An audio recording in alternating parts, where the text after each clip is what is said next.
What I mean by work ourselves out of the job is to really empower the end user to do their jobs without the need of us needing to sit in between them and the outcome that they want.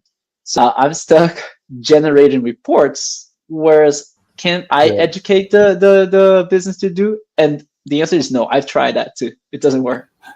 Yeah. Can't these people learn how to use Looker? Come on. A master brain maybe agent orchestrating many narrowed task focused agents to do more specific tasks of take the information from this system, put it on this system and things like that.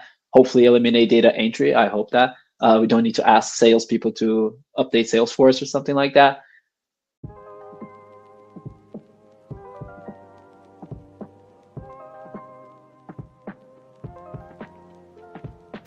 Hello everyone, I am Duda. I'm really happy to be here with you. I am with Thiago Santos, co-founder of Octobox, and João. João, can you introduce yourself because I know that you have a strong background? Yes, sure. So yeah, my name is João, also known as JD overseas. That's just easier to pronounce usually. Yeah, I've been in B2B tech since 2008, so it will be 17 years at the end of the year. So yeah, I've been around for a while. I am currently the director of revenue operations at Athenian. We are a legal tech company. We're based out of Canada, but we do have employees across the globe, especially Europe, South America, and the United States. But yeah, that's pretty much the current state where I am now. Super nice. Thiago, can you introduce yourself, please? Yeah, sure. I'm experienced software engineer, but at some point I became an entrepreneur. Of my first startup, it was called Husky. It was payment infrastructure, international payments infrastructure for Brazilians that needs to receive payments from abroad. I worked there for 7 years. And that's where I get into operations and support and the internal back office stuff. After that, we sold the company back in 2022. I worked at Nomad, which is the company that bought us for a couple of years. And now I'm starting a new startup called Octobox that I hope will help this operations. Super nice. I am working on Octobox as well, so now I am moderating this conversation, this incredible conversation to talk about AI. In this conversation, we'll talk about the future of AI and how this is impacting our job, our work. So I organized some questions to make for both of these professionals, and let's start. Tell us a bit about your background. How did you get into this ops? Can we start with JD, please? Yeah, sure. As I said before, I've been in tech for a while and I have worn multiple hats in different organizations. I started implementing software. Back then it was SAP, a huge ERP software used for enterprise software. I hated back then. I tried to become a psychologist for a while, but pulled me back in, as they say in The Godfather, and I came back in tech, but now to work in sales. So I was selling software this time because my dad told me this was the only way to get rich being an employee. It didn't work out for me because I figured in the field that I experienced first person that sales is very hard. And then I slowly moved into more of a background role in operations. My first touch with operations was when I became the leader of a consultancy branch inside a startup here in Belo Horizonte in Brazil called Rock Content. We had a consultancy branch that implemented marketing automation, sales strategy. So I started doing that for other customers, and then Rock decided to centralize after a North American acquisition that we went through. They decided to centralize data, systems, and processes into one team. I don't think we called operations back then, but it's basically what we call operations today. And then I was part of this founding team at Rock. This was 2000, I want to say 17, maybe 18. And I'm in ops since then. I then, since Rock, worked with international companies, Europe, now with a Canadian company. And yeah, I've been full-time ops for the past 7-8 years, give or take. Yeah, this is how quick summary of how I got into ops, and I love it. Super nice. For me, it was natural, because when you start a startup, the first thing that you do is try to sell to one customer. The second thing is to operate the business, because at that point you don't have pretty much anything. There's no software, so you have to actually do the work that the ops team will do in the future. So yeah, that was the entire time during Husky, the 7 years. It was all the time or doing operation work or teaching people, trying to build a team after that. So it was always present in my life. And what do you love about operations, and why?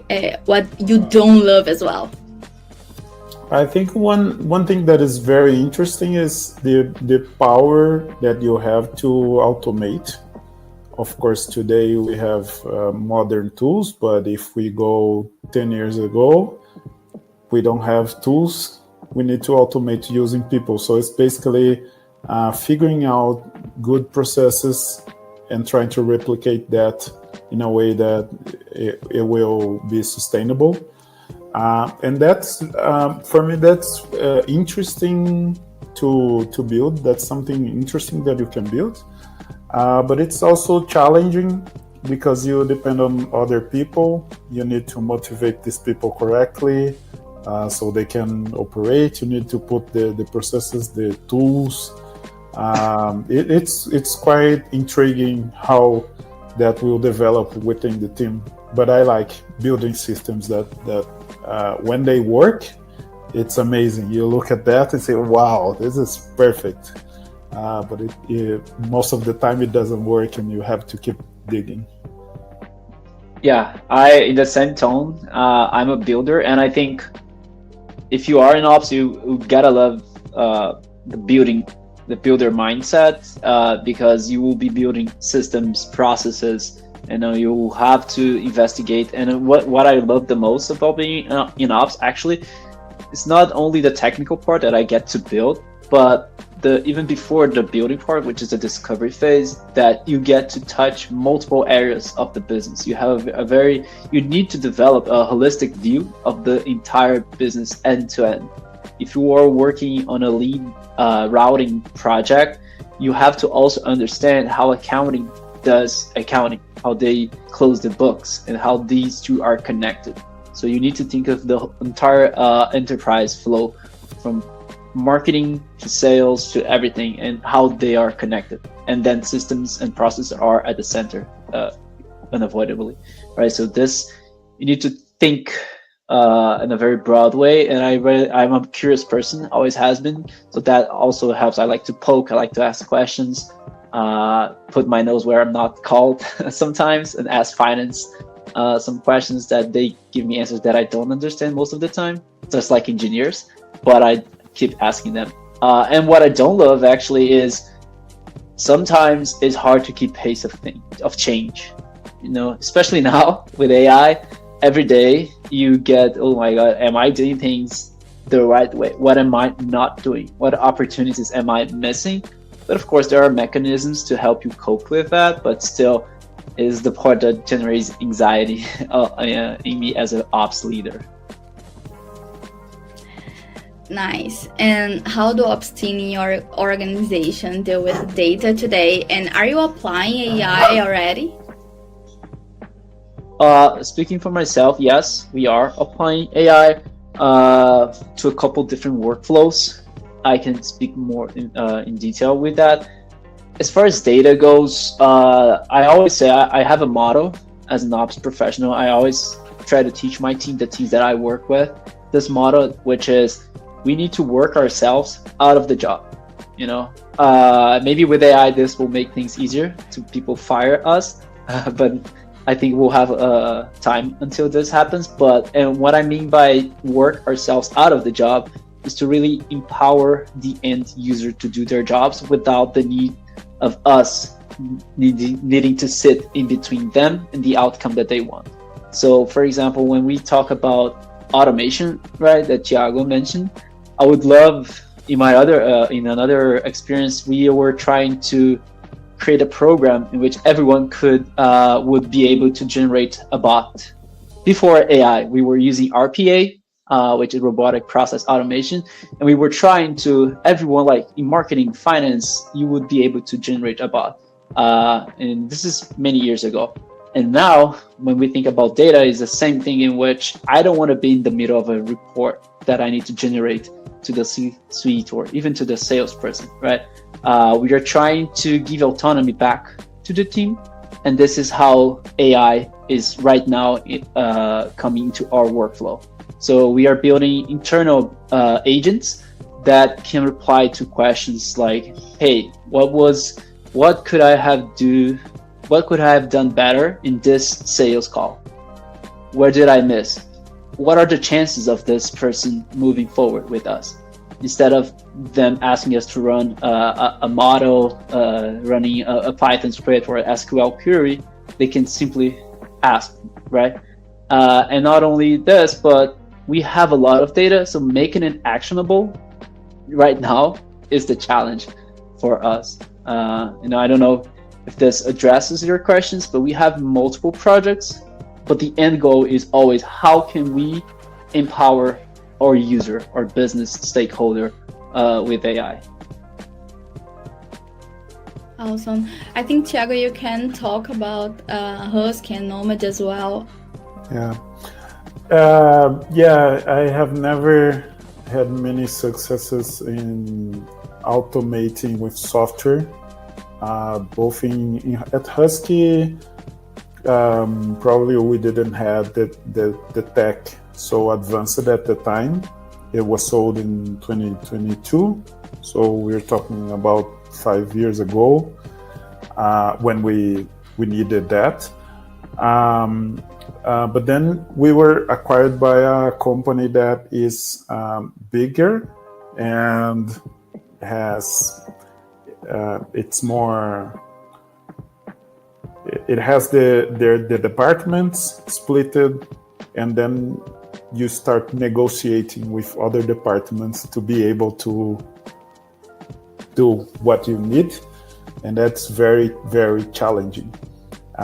So you have the operations team, you have the customer support team, you have the developers that will build software for these teams, and then you have your business unit that is consuming services from all these teams. So it's a lot of challenge to orchestrate everything and have something in place.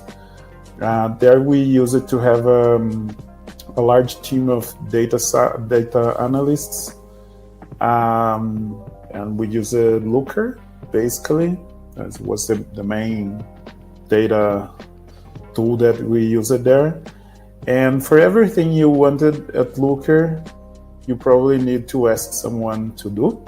Of course, you're gonna think, no, but we can build views at Looker. Yes, if all the data is there, which is usually not the case. And then after you have all the data there, because the data analysts prepared everything, you still need a little bit of technical knowledge to be able to build things with Looker. And most of my team were failing, not only my team, every team over there. So it was not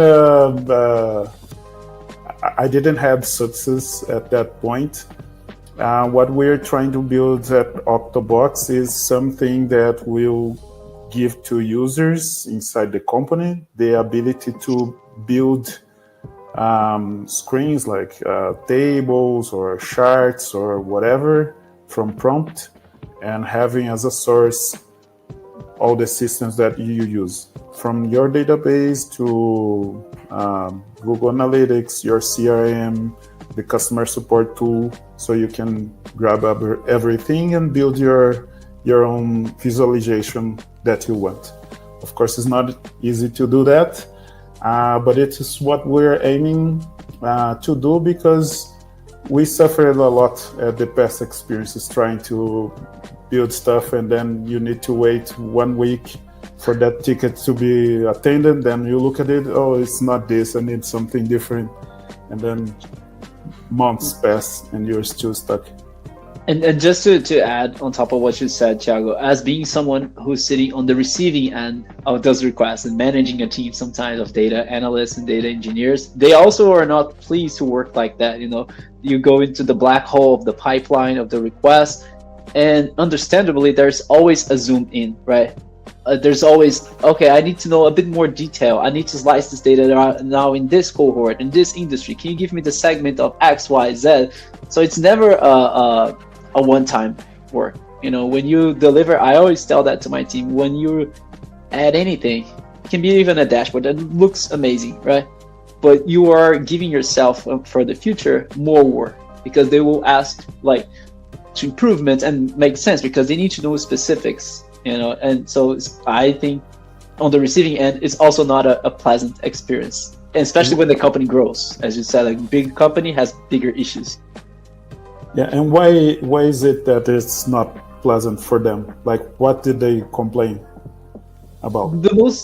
The biggest complaints, as I said, is that it's never done, right? You just said, oh, it's not that. So they need a lot of redact work, a lot of rework. And even when it's done, they always come back in the future and say, that dashboard, now we need to improve X, Y, Z. And the team wants to work on much more strategic work and not get stuck in the tactical day-to-day work of, hey, can you generate this report to me? A lot of experienced people, and I include that myself too, I think my time is much better used at more strategic stuff to develop a more, forecast model, more advanced, predictable churn model. My skills would be better used there. So they complain that, I'm sorry, I cursed, but I'm stuck generating reports, whereas can I educate the business to do? And the answer is no. I've tried that too. It doesn't work. Yeah. Can't these people learn how to use Looker? Come on. No, it doesn't. I try. They can, and again, that's not to put the blame on them, to call them like, oh, you're lazy. It's not their work. They just want their questions answered. That's it. Yeah, right. Yeah, and we are talking about the present, but how do you think the future will be from now, like 2-3 years from now? Do you think it will be, of course, it will be completely different, but how it will be in your opinion? Can we start with Thiago?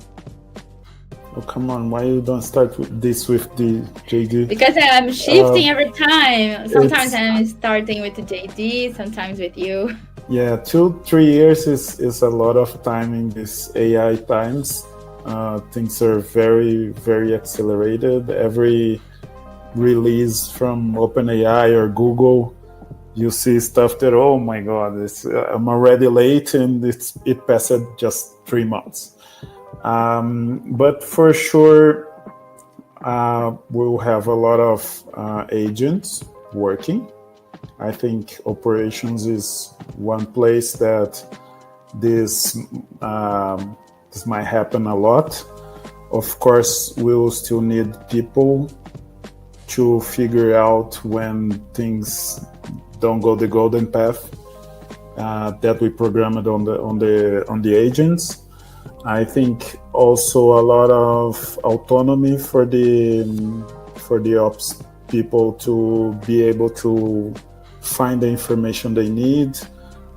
Just to give an example, the ops team usually rely a lot on the development team for a lot of things. and AI can read code. So probably the ops team will be able to prompt the code and say, how does this happen? It happened because we have this thing on the code that makes this and that, and the data was this on the database, and this is how we ended up like this, and the solution would be whatever. So I think a lot of bridges are being built right now that will give autonomy for the operations team. So this is a very interesting moment. And if I could say anything to these folks is that they gotta learn how to build agents. Maybe today is still a little bit hard, but every day we have new solutions that are enabling them to do that, and it's just a matter of having the interest to go for it. Yeah, I agree 100%, especially and talking more about ops teams overall. I see one side is, as you said, Thiago, we will have like a master brain, maybe agent orchestrating many narrowed task-focused agents to do more specific tasks of take the information from this system, put it on this system and things like that. Hopefully eliminate data entry. I hope that we don't need to ask salespeople to update Salesforce or something like that. But even more important than this, not more important, but I think if we apply the lens of an operations team as a whole, how we build and scale operations team, I see that this is already happening in a way, but instead of role-based, instead of me having to hire a data analyst or a business analyst or whatever, or sales ops manager, I think we'll shift more and more towards like mission driven. So when I say mission driven is more, instead of hiring a sales ops, is grow top of funnel, improve win rate. So mission driven, you have the tools. We more than ever are going to be outcome based, and not skill based. Oh, I need to hire someone that is good in Python. No, that will be a given moving forward. And I'm speaking, I can give the perspective of ops, right? It's already happening. So we are already applying AI to give us code ability that we didn't have before, that we relied on engineers, as you just said. So I think a more mission-driven professional will be more valuable, and someone who is still, we still need to be curious, a system thinker, but then we apply this curiosity to develop these AI agents that can perform these more specific and low value tasks, such as generating a report that we were just talking about. Yeah, I would just add that probably we describe it something for 1 year from now, and not 3 years. In 3 years, it's even hard to imagine what can happen. I think it's impossible to predict. I have no idea. 3 years right now, as I agree, feels like 100. Yeah, I agree with that. And how about skills? I am pretty sure that there are a lot of people watching or listening to us and thinking, oh, and how can I plan my career, or how can I plan my product, and which kind of skill I have to develop for this context. So what do you think about skills, JD? Like we were saying before, the technical, like the hard skills will shift. I don't know if drastically. I think drastically to more like AI focus, how to build these agents, how to use tools like Lovable to build apps much faster, etc. I think this is one part, but the other part, which I think it will change, but maybe not as hard as this one, is like since you are outcome driven, you really need to have your business acumen developed, so you know what to work on. When the how, it's less of a problem, the why or the what becomes even more important. So in a scenario in which almost everything is possible, you need to develop a capability to understand, okay, this is the priority number one. This is what the business should be focused now. and how to distill that to the leadership, communicate, and get alignment to say, okay, now let's make sure we are rowing towards the same direction. I'm going to enable you guys to execute the strategy that we know that it's the right one. So prioritization, business acumen, understand where you are and where you need to head towards to. I think it's a skill that if you only possess hard skills like coding, if you're good at Python, SQL, you're going to start falling behind if you're not already, because you need to shift the learning of the hard skills to AI based 100%, while also developing this, as I said, business acumen, this sense of prioritization, what to build and not how.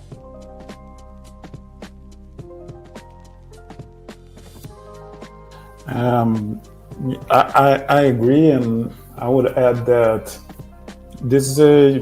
AI is a generational change.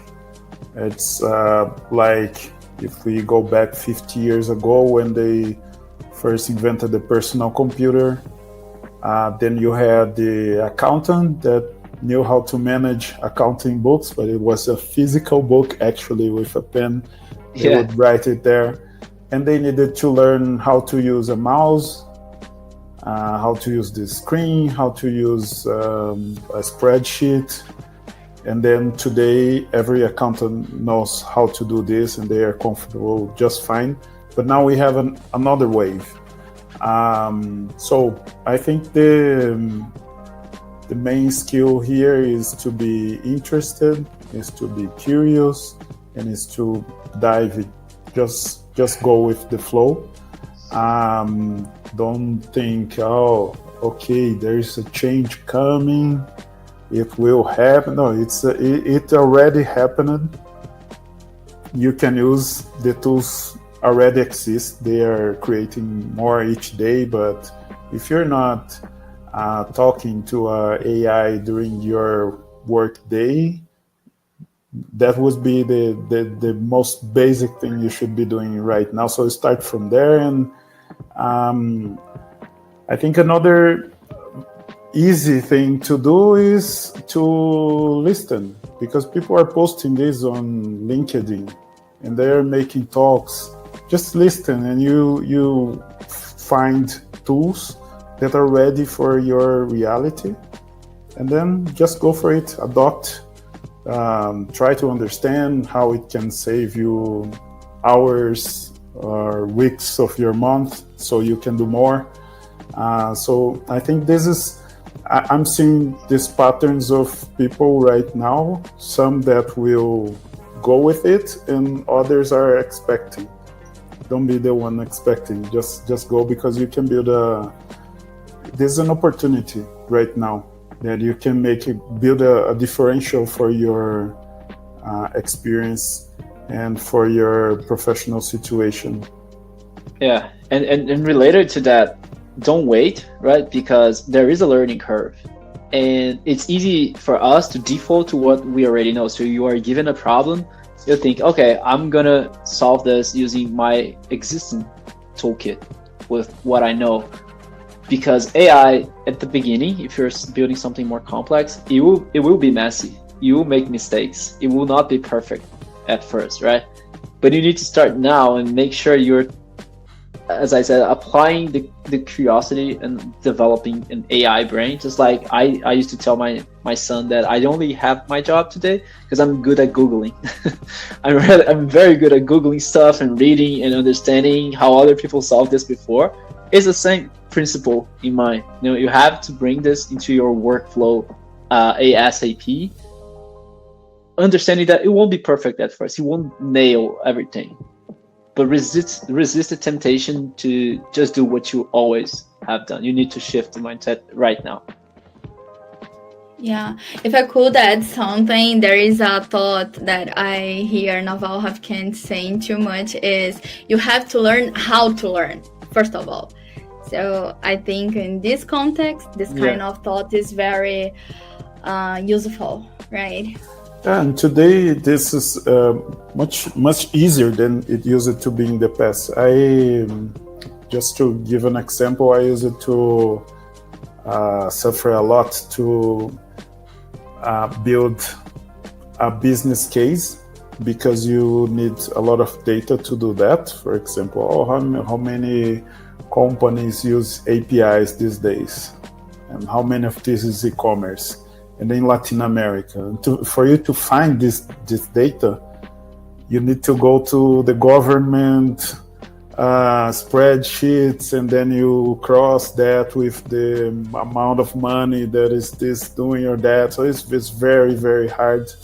And with AI, this is a given now. So it's just a small difference. I'm talking here of ChatGPT. You ask them, you put them to do a deep thinking, and that's it. It will give you a lot of rich information that you couldn't find by yourself 5 years ago. So the same thing is happening in all aspects of professional life. So it's there. Just go and grab it. Yeah. So we are reaching out at the end of this conversation. I could be here for more time actually, but we needed to be stick to our time, right? So let's share the final insights about ops, about AI, and what more you think it will be useful for our audience. So let's start with Thiago, and then JD can share your insights as well. Yeah, I'll give you one very simple thing, because when we speak about this, it's like, oh my God, the revolution is coming, what we will do.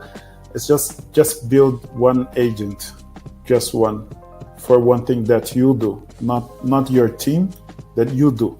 You're working in your activities, there's this one thing that you need to do. It might even be a smaller one, something you do one time per week. Just understand what is an agent, what kind of tool you can use. Don't spend a lot of time learning, just trying to solve one, because that will give you one step, and from there you okay, so if I did this, maybe I can do that. Maybe my colleague can do whatever, and then you go from there and you start to understand what is an LLM, what is this new buzzwords that AI is bringing to us, and from there things will be more natural for you. That's a great tip, to start automating something for yourself, right? I think in the same sense, I'm a very hands-on person, practical person.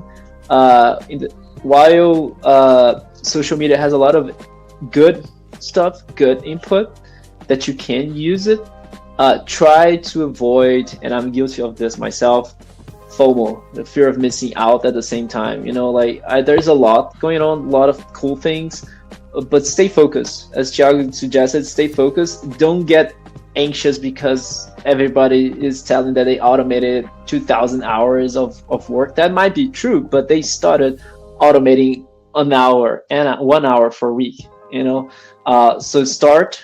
Don't, as I said before, but I'm going to repeat myself, avoid the trap of just using your already known toolbox to fix the problems that you are working on. Try experimenting with AI. Start with simple problems. Maybe to yourself is a good advice, as Thiago said, but if you're on a business, on a company project, that's one part of the solution. Apply AI.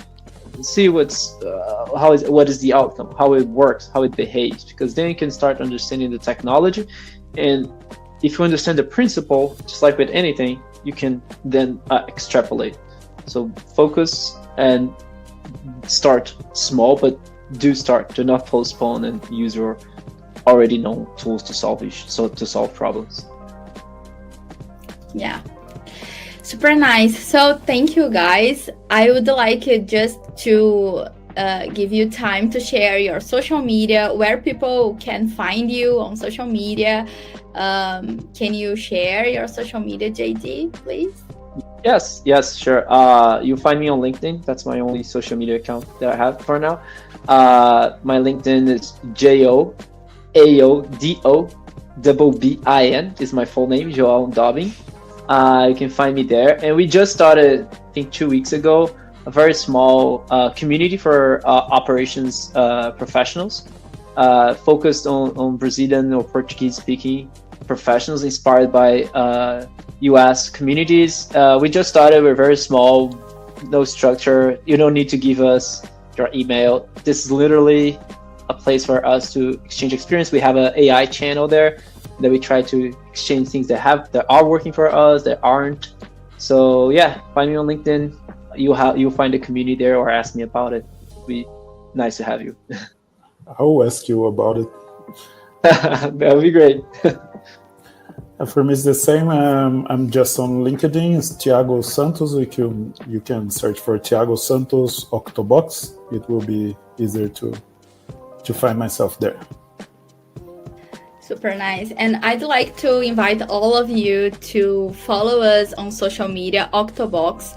You just need to share our name on LinkedIn and on Google as well. We are having this kind of conversation with a lot of good professionals like JD, like Thiago Santos and others. So, okay, guys, thank you, all of you, and just follow us and see you.